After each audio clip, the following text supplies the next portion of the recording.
Before we start the show, I just want to know, have you gone to TrillMBA.com and gotten your copy of the 3-step surefire method to ask for help without getting dinged?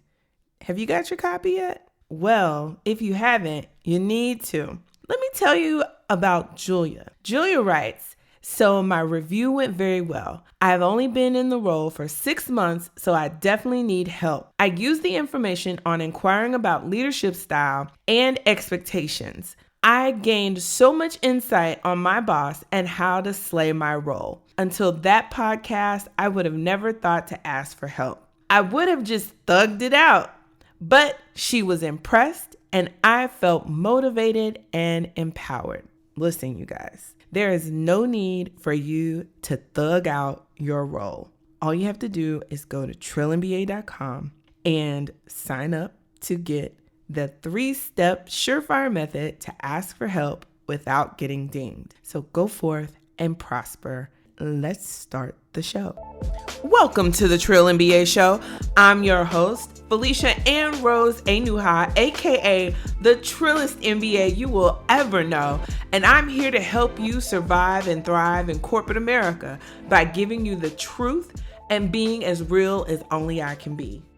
Happy Sunday, you guys. It's Women's History Month still, and there's just a lot on my heart that I want to say to you today. And so this week I'm taking the opportunity to get this message off of my heart, my chest, my mind. I'm going to try to organize this in a way that is useful and actionable for you. Over the past month, I have had many conversations and I've been active on social media and looking and discussing, work and how best to get through, the bullshit, the stuff we come up against every day in our workspaces. So I want to talk about a specific theme that's coming through, and the tie that has tied all of these different conversations together is basically a concern of failure in the workplace. That's what I've been hearing, and it plays out in different ways in different situations. But first, I want to talk about failure. See, the real problem is there's no such thing as true failure. Not in the sense that it's been taught to us growing up, K through 12. As children in school, if we behave the way the adults wanted us to and expected us to behave, then we were rewarded. We are rewarded for conforming and falling in line. If we do what they believe is a good job, how they define it, we are given a quote unquote good grade. And our parents celebrate us and call all of this achievement. And that feels so good because you're seen and you're heard and you're reaffirmed that you're good because you got good grades and you achieved. And so in that moment, in that time, it feels good.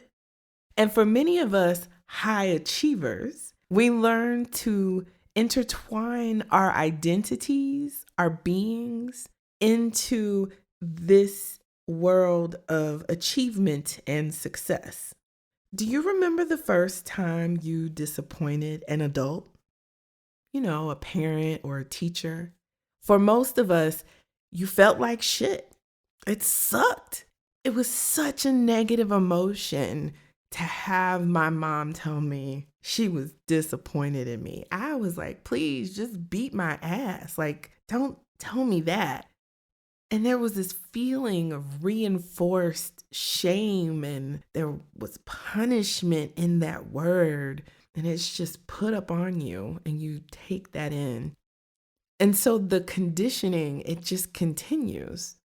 We try even harder not to feel those negative emotions ever again. And we learn to give all these bad feelings a name: failure. So I went to good Google and I looked up the word failure. And they had 3 definitions, but I'm only going to focus on the first one. The first definition of failure is lack of success, an unsuccessful person, enterprise, or thing. Now, the first problem I have with this definition is that it talks about lack, another concept that I don't believe in. And then the word success, which is something that only you should define for you. But it's funny, how many of us have taken on another person's definition of success for ourselves? And then when we don't meet an expectation that this person put on us, we are then deemed a failure. I don't know about you, but this don't make sense to me at all. Like, none of that makes sense. But the truth is, I don't really know how to define success for myself. Success is so subjective. I could have one KPI for myself today, and then I can change that and make another one tomorrow.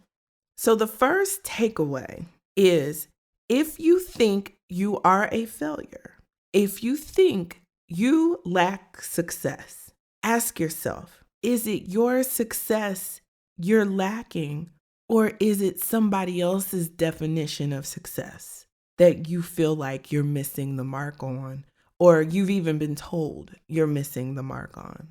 What are you doing, and who are you doing it for? Now, let's bring this down from a macro level to a more micro level. Let's talk about failure at work. And what does this truly mean? Now, I've already laid out my case that the idea of failure is pretty much crap because it's so subjective. I look at myself in the mirror some days and I'm just like, oh, you are just not winning at this. You are failing at life. And then other people look at me and they're like, you're failing. Why? Because it's a made up definition. Success and failure. It's what we decide it is. We make it up.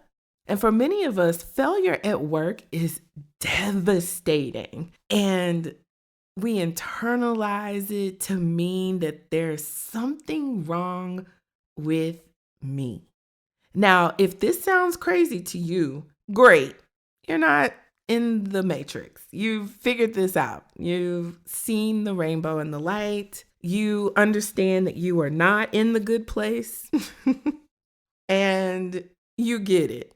But if you feel like, quote unquote, failure at work, or you feel like you're failing and that failure is dreadful and dire and just the end of the world, then I need you to listen up. So turn it up just a little bit. Making a mistake, having a project not go as planned, not hitting the quarter or the year, first of all, it's unfortunate. Okay? Okay. We didn't do it. We messed up. Fine. And some people may even call you a failure. They may say to your face, you failed. But the truth is, you are not a failure. You are simply a human being on a journey, and that journey comes with mistakes and lessons. So there is no failing. There's either winning or learning. That's it. Now, this is the absolute truth. But what really happens when you, a person of color, a woman, fucks up at work? What happens? Well, worst case scenario, you lose your job. And part of that is, hey, you still got your lesson. So when you are in front of the next job doing the interview, guess what? You get to talk about what you learned, winning or learning. And this happens sometimes, but it still doesn't mean that you are a failure. You are not a failure.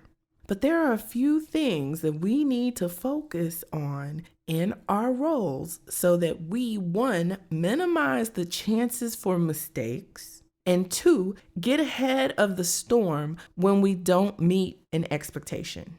First, ladies especially, we have to be more proactive and own our projects and programs. We have this tendency a lot of times to not just get in there and take control. And some of that is we don't want to be seen as bossy or rude or pushy or being some type of takeover or lacking a collaborative and teamwork spirit. And we don't want to be seen that way. So we do this thing where we sit back and we wait for permission. And we have to stop doing that. Leaders don't wait for permission. They just don't. Instead of waiting for permission, inform your boss, this is what I'm doing, and these are the things that are going to happen. And this is the help I need from you. And if it's out of bounds, guess what? Your manager will push back. And you will know, oh, okay, well, let's talk about it. Just make sure you keep your manager updated on progress along the way. And make sure all of your energy and efforts are tied to the objectives and deliverables that are in the system. The formal objectives and deliverables. Got to stay focused because that should be your definition of success in your role. But Felicia, I don't have formalized objectives and deliverables. That's not what we do here at XYZ Company. Listen, first thing you need to do after you listen to this podcast today is you need to go to your work calendar and set up a meeting with your boss. And the only thing on that agenda should be annual objectives and deliverables. And I don't care if you don't have a formal process. And I don't care how busy your boss is or how much stuff y'all running around like chickens with your neck cut off and you're running around doing Lord knows what, when, where, why.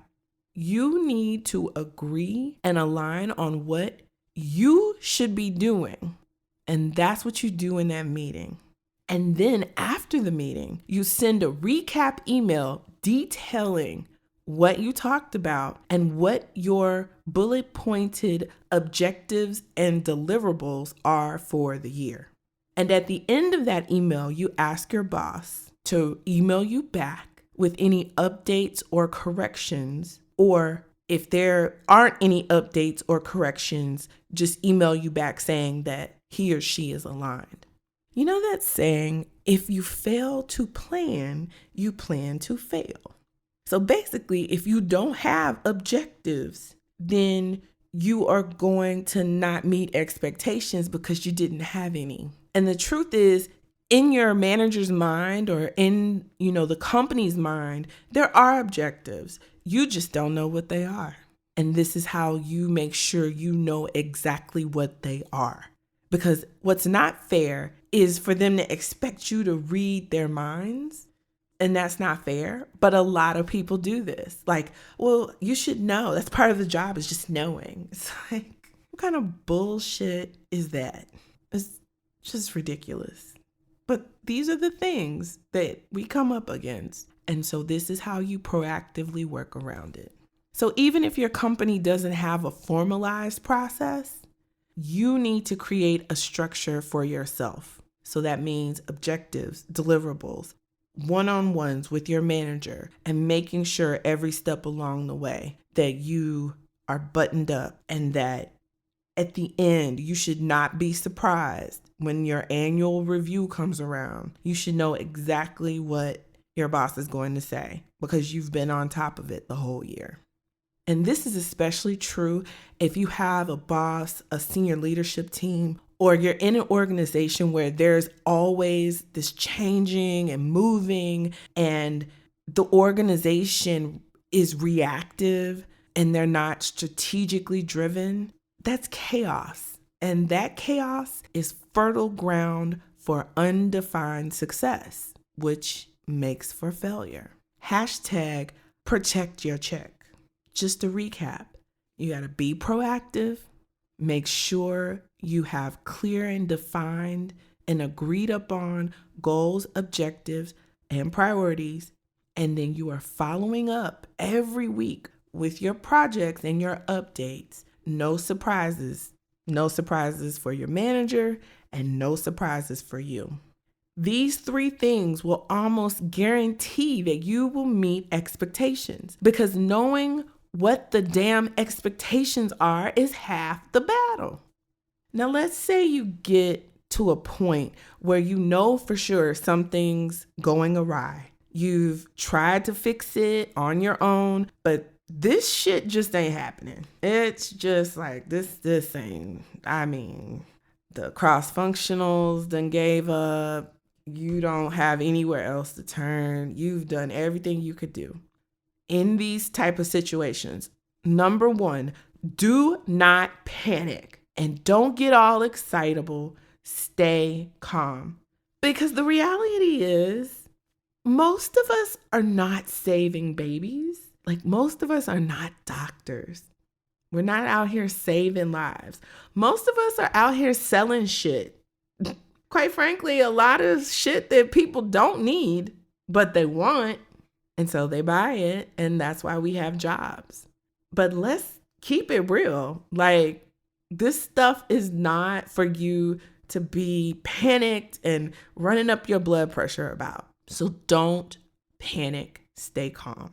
And then 2, get to your manager with urgency, calm urgency, and in a succinct and bullet-pointed way, let him or her know the situation, the actions you took to fix it, and what results you're expecting, and how he or she may be able to help at this point, or be honest and say, this is what this is right now. And it's quite possible maybe your boss has experienced this before and they have a solve that you just didn't know because you haven't experienced this. But you have to stay calm and you have to take accountability and tell your boss what you've learned. Now, if your boss overreacts, you stay calm. Give them a moment. However, if they start showing their ass and yelling and talking down to you, like scolding you like a child, you're an adult. You don't deserve that. So you let them know in a very calm tone that their behavior is unacceptable and unprofessional. And you will engage with them to problem solve when they have calmed down. And you walk away, because no one has the right to disrespect you. I don't care how much you're paid. Nobody should be yelling at you or demeaning you. I'll never forget, I was in a situation where we were working on a presentation in a group setting, and the senior leader just berated my coworker to the point where she was in tears taking it in front of everybody. And yes, she was junior and younger, and you feel powerless in those moments. But I'm here to tell you right now, no, we can take this to HR, because there is no policy with these Fortune 500s where that's okay. Every Fortune 500 has the word respect in their policies. It's like table stakes. So no, you do not have to take abuse from your supervisor or your manager or your boss. Like, you don't. So stand up for yourself in a calm and, chill manner. Claire Huxtable this thing. Just invoke the spirit of Claire Huxtable. Again, you got to stay proactive, give it your best, and learn from the situation. And if that's not good enough, start looking for your next opportunity, especially in this job market. And when I say do your best, I want to be very clear. I do not mean working 12 hours a day, nights and weekends. That is not your best. That is your burnout. Don't do that. They pay you for 40 hours. You need to figure out how to get done what you need to get done in those 40 hours. You need to focus, quit piddling around during the day, stay off your phone, only email at certain times. Set the expectation that I will email you within 48 hours if you're bombarded with email, if you have that type of role. But do not burn yourself out, and make sure you understand what the priorities are and work accordingly. Again, adulting, we're in here. Finally, I want you to go into this week encouraged, uplifted, and confident. Start your days with things that make you feel good. A good song, it could be gospel, it could be Beyonce. I feel like that's on the same level a lot of times. A great cup of coffee or tea, whatever puts you in a peaceful and uplifted mood so that you're ready to tackle whatever comes your way all week long. And you just keep going. And you believe in yourself no matter what anybody tells you, no matter if they point the finger at you and tell you you're failing or you're a failure. You're not. Believe in yourself. You really do have this. You got this, sis. And don't act in fear. Act in confidence. Trust yourself. Women have intuition. That is a gift that we all have. Don't doubt it. And the older you get and the more experience you have, the more you learn to trust your gut. And I know a lot of people are like, it needs to be database decisions. Let me tell you something. There have been so many times that I just knew that we needed to go left and not right. We need to go up and not down. And I just did not have the data to figure out how to make the database case. And sometimes I just had to go with my gut. And I will tell you 100% of the time, my gut has never failed me. And that is the blessing we have. Use it. It is a competitive advantage if you believe in competition. Now, I'm not passing around a collection plate, but what I do need you to do is go and subscribe, rate, and write a review, you guys. I have almost 20,000 downloads and I don't even have 100 reviews yet. Please, I know you're out there listening. Go write a review and let other people know how much this podcast inspires you, helps you through the week, gives you tips and tricks to get through your day-to-day, and just keeps you encouraged. And hopefully makes you laugh along the way, because I can be goofy. You can find us on all the podcast apps: Apple, Spotify, Google, Stitcher, SoundCloud, TuneIn, all them. Whatever you like.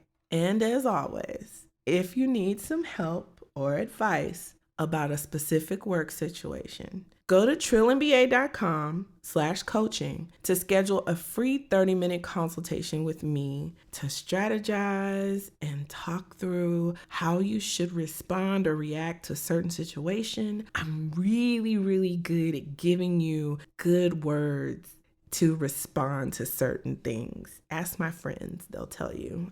That's my thing. I love saying, okay, they did this. Okay, who's that person? And what's their level? And how did you navigate that? Now, who's the influencer? I'm good at showing you how to move through and navigate certain situations at work. So use me. It's free.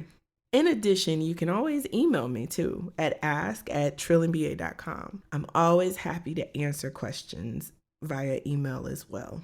So trillandba.com/coaching or ask@trillandba.com. So listen, you guys, keep your head up. It's March. We don't have another vacation until, May. It's that time of year. We're like, ooh, when do we get off again? Listen, take care of yourself. I will see you guys next week. Until then, keep it trill, y'all. The Trill MBA Show is a Fair World Corp LLC production, executive produced by Felicia and Rose Enuha. Music is Kick Push by Ryan Little. Keep it trill every day, y'all.